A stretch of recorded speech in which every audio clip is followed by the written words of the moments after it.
Which are the best nominated duos in Oscar history?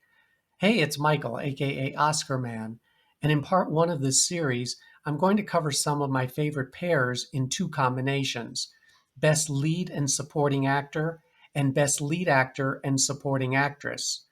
The first nominated duo is Robert De Niro and Jodie Foster in Taxi Driver.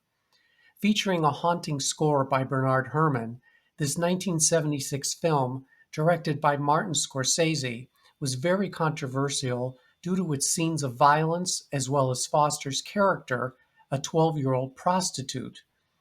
De Niro received his second nomination and Foster her first for their iconic performances, including this scene. So what are you going to do about supporting that old bastard? When? When you leave? I don't know, just leave them, I guess. You're just going to leave? Well, yeah, they got plenty of other girls. Yeah, but you just can't do that. What are you going to do? What do you want me to do, call the cops? Well, the cops don't do nothing. You know that. Hey, look, Sport never treated me bad. I mean, he didn't beat me up or anything like that once. But you can't allow him to do the same to other girls. You can't allow him to do that. Here is a partial list of actors considered for the role of Travis Bickle. And this is a list of actresses who were either considered for or turned down the role of Iris. One last bit of trivia. Taxi Driver was the last film released by Columbia Pictures to feature this lady.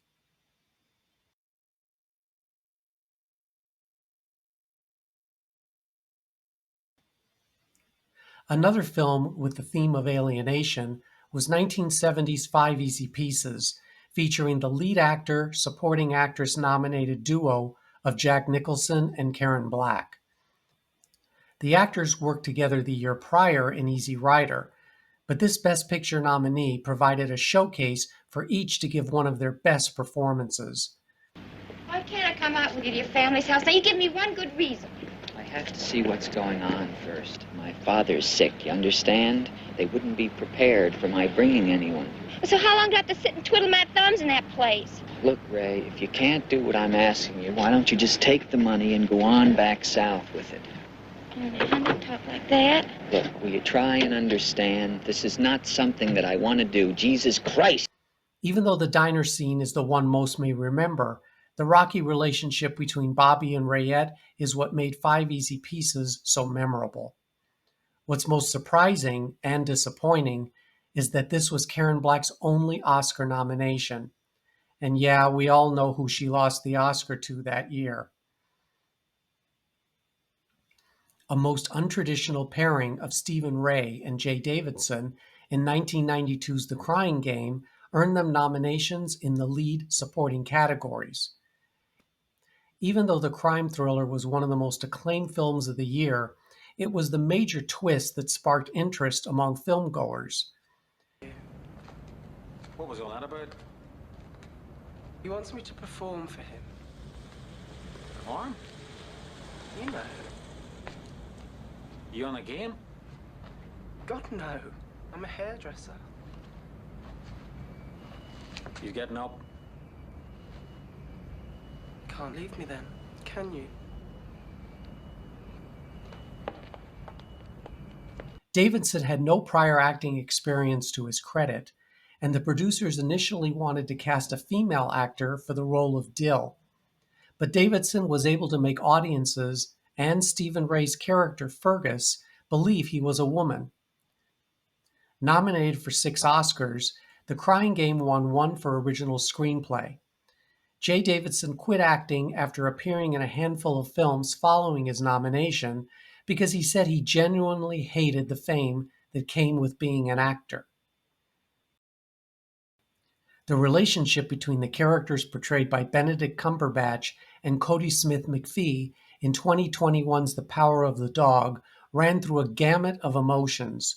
This Western drama about masculinity and sexual repression, yes, there's another one of these coming up later, earned Cumberbatch and McPhee lead and supporting actor nominations, respectively, and I think both deserve to win for their outstanding performances as Phil and Peter, whose complicated friendship grows deeper as the film progresses. I did, sir. My mother was a florist, so I made them to look like the ones in our garden. Oh, well, do pardon me. They're just as real as possible.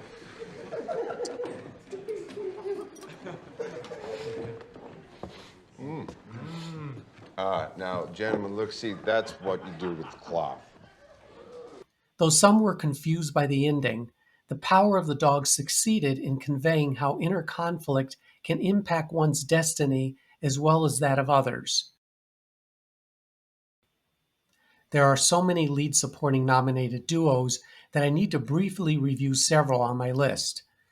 Alan Arkin earned his second Best Actor nomination, and Sandra Locke, making her film debut, was nominated for Supporting Actress in the very moving 1968 drama The Heart is a Lonely Hunter. Birdman won Best Picture of 2014, and Michael Keaton should have won Best Actor for his tour de force performance in the title role. Nominated for his second Supporting Actor Oscar, Edward Norton did some of his best work in this film. The interplay between Richard Burton and Peter Firth should have brought both of them Oscars for 1977's Equus. Brad Pitt and Taraji P. Henson played, interestingly, son and mother in 2008's The Curious Case of Benjamin Button. Pitt earned his first lead actor nomination, and Henson her first as Best Supporting Actress. Charlie Chaplin wrote, directed, produced, scored, and starred in the 1941 satire The Great Dictator. He received his second lead actor nomination, and Jack Oakie received his first for supporting for their hilarious turns in this historically significant black comedy. I think one of Robert Duvall's best performances was given in 1980's The Great Santini, for which he received his first lead actor nomination.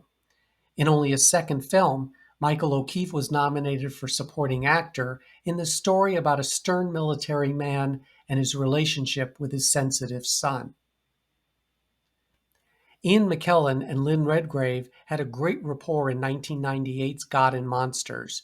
This was McKellen's first nomination as lead actor, while it was Redgrave's second overall and her first in the Supporting Actress category. I've always enjoyed films about small-town life. Even though I grew up in one of the largest cities in the United States, there's something about simplicity, and to a certain extent isolation, that draws me to these types of films. In 2013, Nebraska brought Bruce Dern his first Best Actor nomination, and June Squibb, heretofore unknown to general audiences, was nominated for Best Supporting Actress at the age of 84. Squibb's scene-stealing role as Dern's wife, a woman with no filter, brought some much-needed humor to this bittersweet drama. They lost a child, almost went broke, but they worked hard and saved the farm. Salt of the earth, the Westendorfs. They really didn't deserve what you boys did to them. Dad, why didn't you tell us that wasn't Ed's house? I didn't know what the hell you were doing. Have you ever seen us steal machinery before? Oh, I never know what you boys are up to. Why did you say it wasn't yours? I thought you wanted it.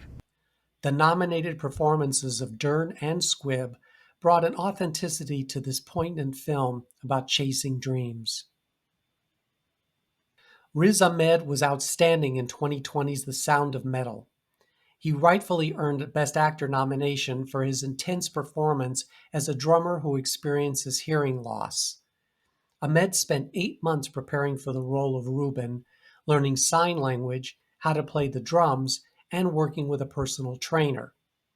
As his hearing-impaired mentor, Joe, Paul Raci's Best Supporting Actor nomination was also very deserved. Raci, a child of deaf parents, learned sign language in childhood. This was Raci's breakthrough role after decades of work in film and television. Ahmed and Raci's scenes at the shelter are among the high points of The Sound of Metal. This guy's damaged. 3 or 4 weeks. Delay. Activate.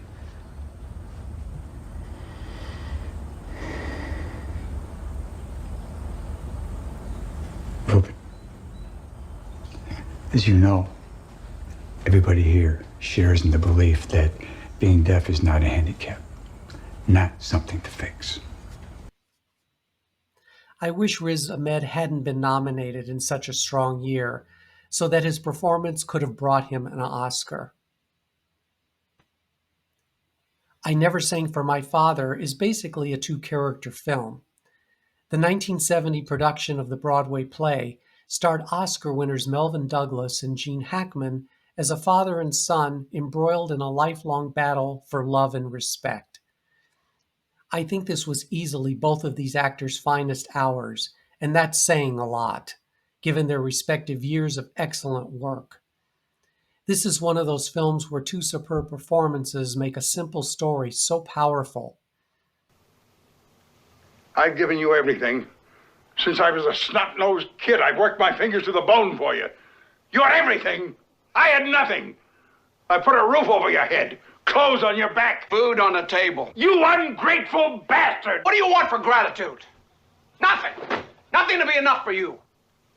You resented every damn thing you ever gave me. The orphan boy and you resented everything.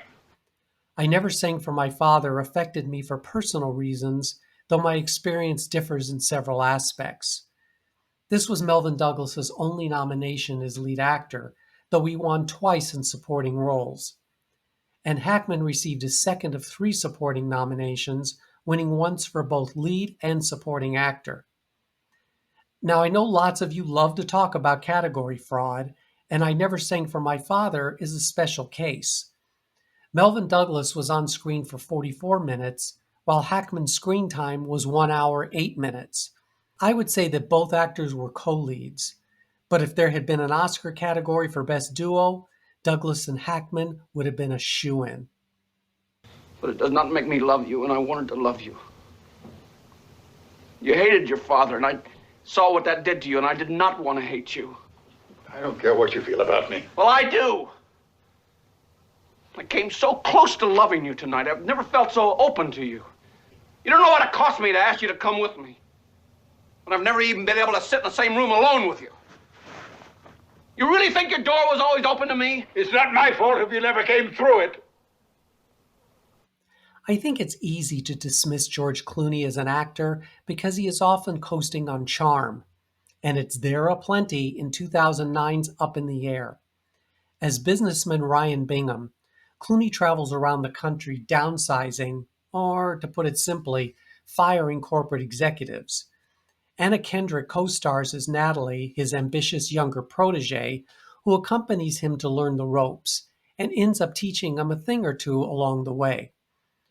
While I generally like Clooney, especially in these types of roles, I found Kendrick's performance equally good, if not better. The dynamic between these two seemingly mismatched characters was, I think, what made Up in the Air work. Today to inform you that your position is no longer available. I'm fired. Yes, you're fired. Never say fired. You've been let go. Why? This is a mythical situation. How could I possibly know why? Why doesn't matter. You never know why. It's important not to focus on the why and rather to spend your energy thinking about your future. Well, I'm going to spend my energy on suing you unless you give me a good reason why you're firing me. Mr. Bingham, the reason's not important. So you're firing me without grounds. Now I really have a loss. The film's director, Jason Reitman, wanted authentic reactions to losing a job, so he recruited real-life people who had been recently laid off to participate in a so-called documentary about the effects of a recession. I hope they at least got SAG scale for their appearances. Before I discuss one more film, and I bet a lot of you know what it is, it's that time for me to acknowledge each of you for participating in this channel. Let's be honest, it wouldn't exist without you. I've called upon an Oscar-winning actor to conclude this video, after which I ask if you would kindly hit the like button, and if you're not already a subscriber, join a friendly and very knowledgeable group of Oscar buffs who always speak their mind. Okay, let's get this out of the way. And the Oscar goes to Crash. Most of us don't consider that decision one of the shining moments in Oscar history. But Best Picture win or not, Brokeback Mountain will always have a place in film history. Based on a short story, the romantic Western covered uncharted territory in American cinema. The film would never have succeeded without Ang Lee's sensitive direction, as well as the deeply felt performances by Oscar-nominated Heath Ledger and Jake Gyllenhaal.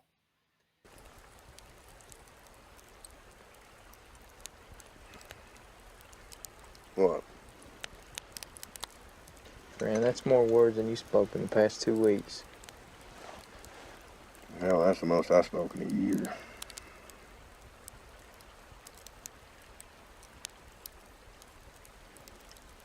My dad, he was a fine roper. Didn't rodeo much, though. He thought rodeo cowboys was all fuck-ups. The hell they are. A-listers Brad Pitt, Matt Damon, Leonardo DiCaprio, and Ryan Philippe allegedly turned the film down. And though there were people who were offended with the film's theme, I think Brokeback Mountain explored a complex love story with humanity and compassion. I wish I knew how to quit you. Then why don't you just let me be, huh? Because of you, Jack, that I'm like this.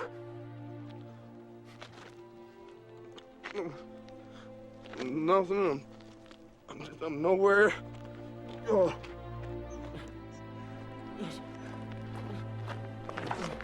Get the fuck off me! Though it didn't win Best Picture, I'd like to think of the film as one that opened doors to discussions on a topic that may have previously been off limits. There will be a part 2 of this series featuring Oscar-nominated duos in 2 other category combinations. For now, please share which pairs of nominated performances in the lead and supporting categories from the same film that were among your favorites, and be sure and tell us why. So until the next video, I'll leave you with this. I'm not taking any more of your smartness and sarcasm. You see this sign? Fantastic that you could figure that all out and lie that down on her so you could come up with a way to get your toast. Fantastic. Yeah, well, I didn't get it, did I? No, but it was very clever. I would have just punched her out.